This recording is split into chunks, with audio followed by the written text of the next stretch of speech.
Prepare-se para uma imersão em um paraíso escondido na exuberante Serra do Mar.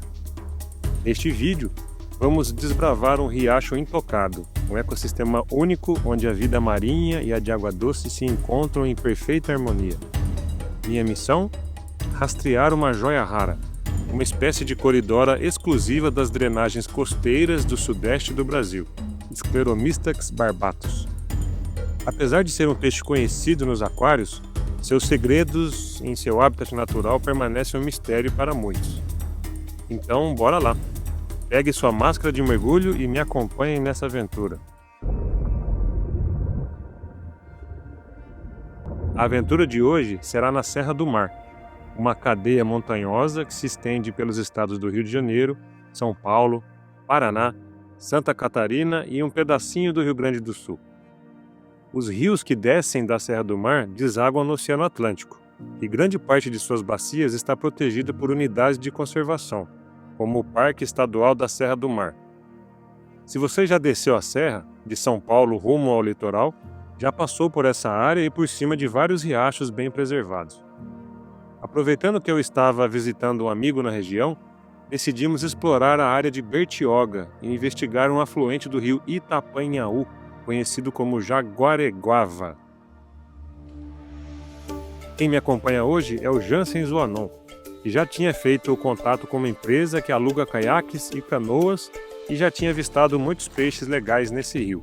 Logo no início do trajeto, encontramos uma placa informando que estávamos entrando na área de proteção ambiental do Parque Estadual da Serra do Mar, Núcleo Bertioga.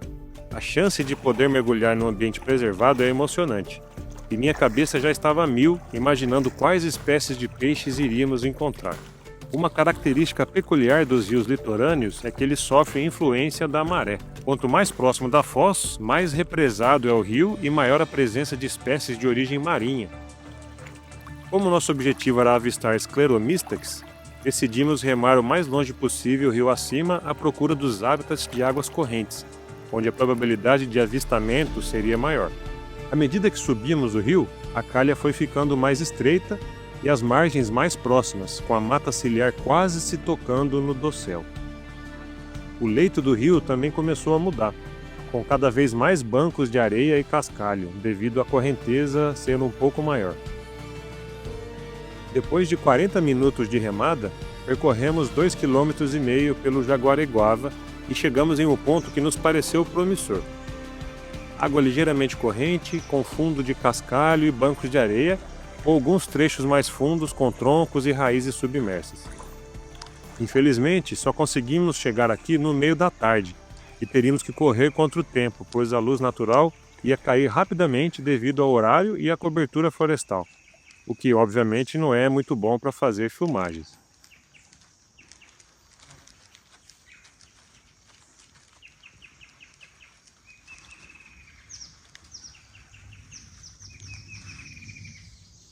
Ao entrar na água, percebi que estávamos no lugar certo.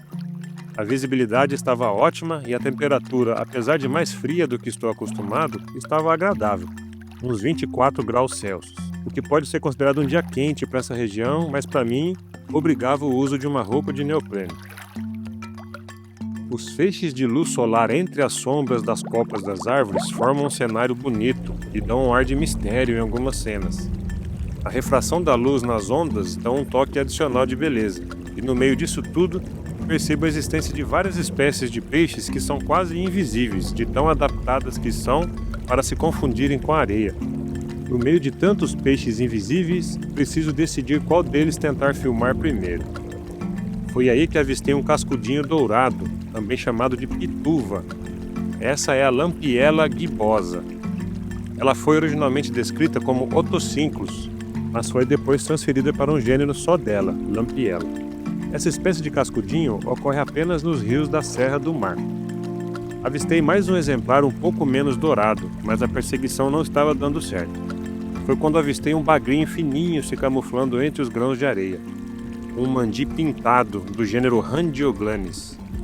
Ao contrário do que se costuma pensar para os bagres e mandis, esta espécie parece ser bem ativa também durante o dia. Um dos invertebrados sempre presentes nos riachos brasileiros é o pitu, camarão do gênero Macrobrachium, também muito comum nos rios da Serra do Mar. Eles passam o tempo todo catando partículas entre os grãos de areia e possuem um papel fundamental na ciclagem dos nutrientes e na cadeia alimentar. Esses pequenos peixes que você está vendo são guarus, Phalloceros harpagos, um dos pecilídeos mais comuns nos riachos costeiros do Brasil.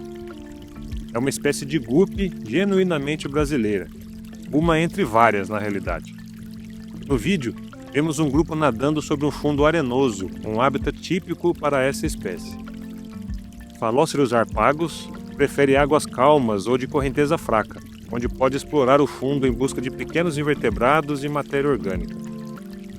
Assim como outros pecilídeos, ele é ovovivíparo, ou seja, os ovos se desenvolvem dentro do corpo da mãe, mas os embriões se alimentam do vitelo do ovo. Quando os filhotes nascem, já estão completamente formados e prontos para enfrentar o ambiente, o que aumenta sua chance de sobrevivência em hábitats sujeitos a variações rápidas, como secas ou cheias repentinas. Além disso, Phalloceros harpagos é conhecido por sua grande capacidade de colonizar novos ambientes e por sua resistência, sendo encontrado desde áreas de mata preservada até locais urbanos. Observe como eles se confundem com a cor da areia e se movem em grupo, atentos ao ambiente ao redor, sempre prontos para escapar de possíveis predadores. Logo após os pequenos Phalloceros harpagos, encontramos outro habitante curioso do fundo arenoso e de cascalho, o Avaus tajacica, ou gobe do rio. Essa espécie pertence à família Gobiidae, um grupo amplamente distribuído e de origem marinha, mas com algumas espécies que colonizaram ambientes de água doce. Os gobídeos são conhecidos pelo seu corpo alongado, boca inferior e nadadeiras pélvicas frequentemente modificadas em uma espécie de disco adesivo. No vídeo, podemos ver alguns indivíduos removendo a areia do fundo com movimentos rápidos da boca. Esse comportamento, chamado de escavação alimentar, permite que eles desloquem o sedimento em busca de pequenos invertebrados e matéria orgânica escondidos sob a superfície. A Avaus tajacica possui uma ampla distribuição ao longo da costa atlântica da América do Sul, ocorrendo em rios costeiros desde o Piauí até Santa Catarina. É uma espécie eurialina, ou seja, consegue habitar ambientes de água doce, salobra e até marinha, sendo frequentemente encontrado em estuários, manguezais e trechos de rios de baixa salinidade. Um habitat muito comum nesses ambientes é o banco de folhiço submerso, um verdadeiro tapete de folhas acumuladas na zona de deposição da curva do rio. Esse ambiente, muitas vezes ignorado à primeira vista, é um dos hábitats mais importantes dos riachos e pequenos rios. Sobre as folhas, inúmeros indivíduos de Phalloceros harpagos forrageiam ativamente. Eles vasculham a superfície das folhas à procura de pequenos invertebrados e partículas de matéria orgânica. Para esses peixes e outros pequenos organismos, o folhiço funciona como um mini recife de água doce, sempre repleto de alimento. Entre as folhas, embora não visíveis neste momento, certamente vivem muitos camarões, pequenos insetos aquáticos e outros invertebrados. Esses habitantes ocultos desempenham um papel essencial, ajudam na decomposição da matéria vegetal, fragmentando as folhas e liberando nutrientes que sustentam toda a cadeia alimentar do ecossistema.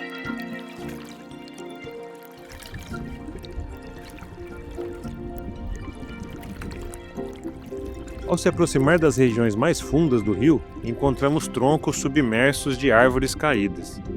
Esses troncos criam uma complexidade tridimensional no ambiente aquático, oferecendo abrigo, áreas de reprodução e alimento para uma variedade de espécies. Suas superfícies são colonizadas por algas, bactérias e fungos, que formam um biofilme nutritivo que atrai uma fauna especializada que se alimenta diretamente dele ou busca abrigo entre as fendas e sob as sombras criadas pelas estruturas.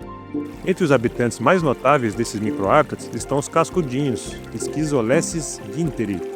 Mesmo sob a plena luz do dia, podemos observar vários indivíduos raspando a superfície dos troncos com suas bocas adaptadas, equipadas com dentes especializados para raspar o biofilme e pequenas algas.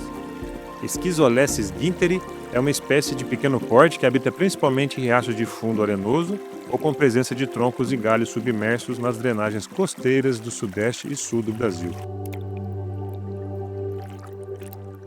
Apesar de já termos encontrado muitas espécies fascinantes até agora, ainda nenhum sinal de Scleromystax. A cada novo ambiente explorado, a expectativa aumentava, mas os peixes que tanto procurávamos continuavam escondidos. Foi então que decidi seguir para as regiões mais fundas do rio, onde a complexidade tridimensional do habitat é ainda maior. À distância, já era possível ver uma paisagem submersa impressionante.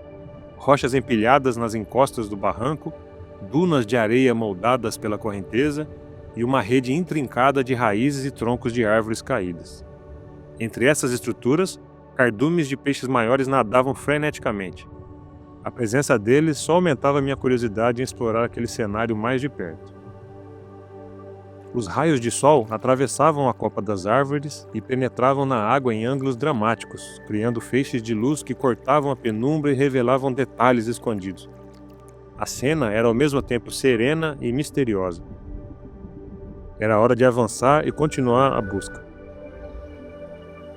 Ao me aproximar das estruturas, a primeira espécie que chamou minha atenção não foi exatamente o que eu esperava, mas me surpreendeu de uma forma inesquecível. Ali, patrulhando entre as sombras das rochas e troncos, um cardume de robalo peva, Centropomus paralelos. Foi a primeira vez que encontrei robalos na natureza.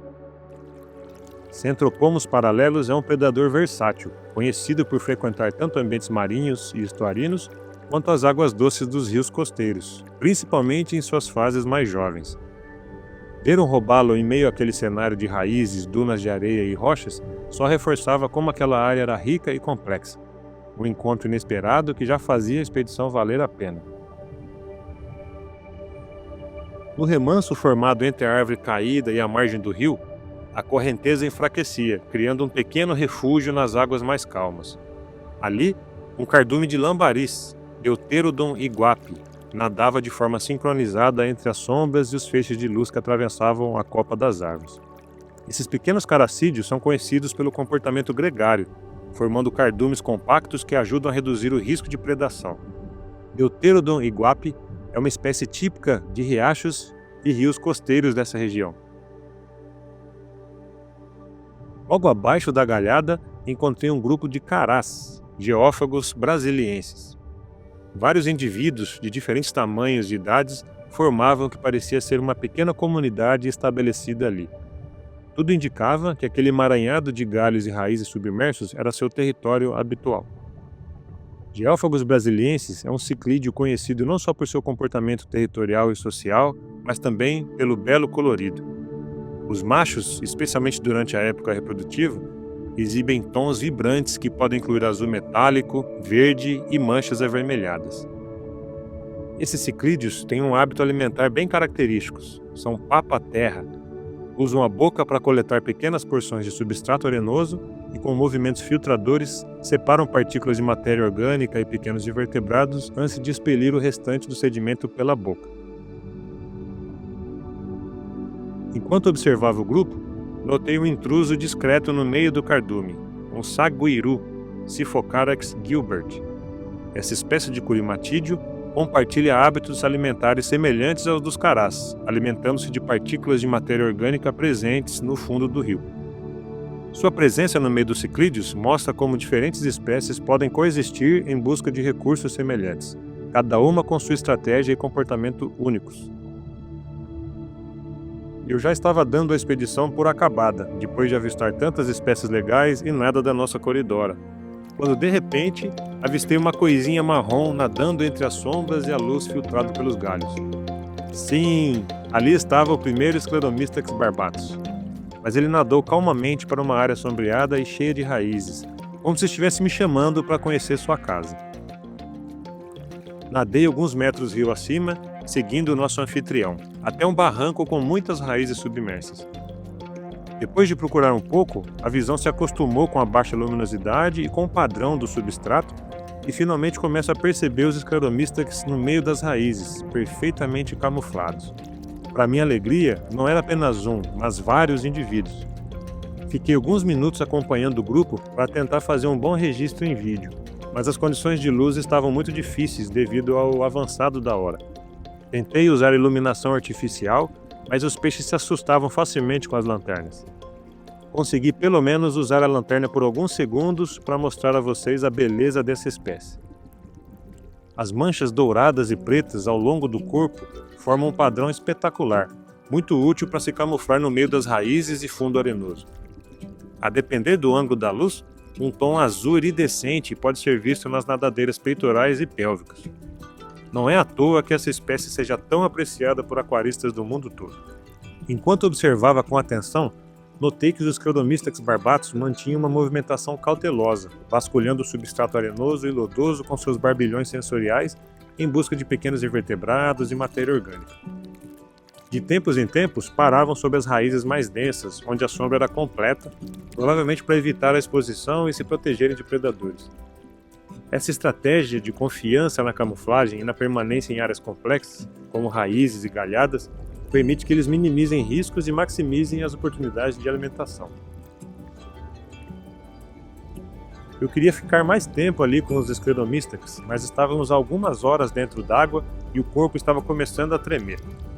Enquanto nadávamos de volta para a canoa, com um sentimento já de missão cumprida, demos uma rápida investigada nas raízes submersas da mata ciliar. Esse ambiente, por si só, é um micro-habitat fascinante que mereceria um vídeo só dele. Entre as raízes, uma rica comunidade de invertebrados e pequenos peixes busca abrigo e alimento. E assim, quando eu achava que a expedição havia chegado ao seu ápice, ainda havia uma última surpresa reservada. Avistamos um peixe trombeta, um parente dos cavalos marinhos que é adaptado a viver em água doce. Infelizmente, a bateria da minha câmera com lente macro já havia acabado e só conseguimos registrar o momento com a lente padrão, que não foca bem em distâncias tão curtas. Mesmo assim, ali estava ele, disfarçado entre os detritos flutuantes, um pequeno Pseudophalus brasiliensis, o curioso trombetinho.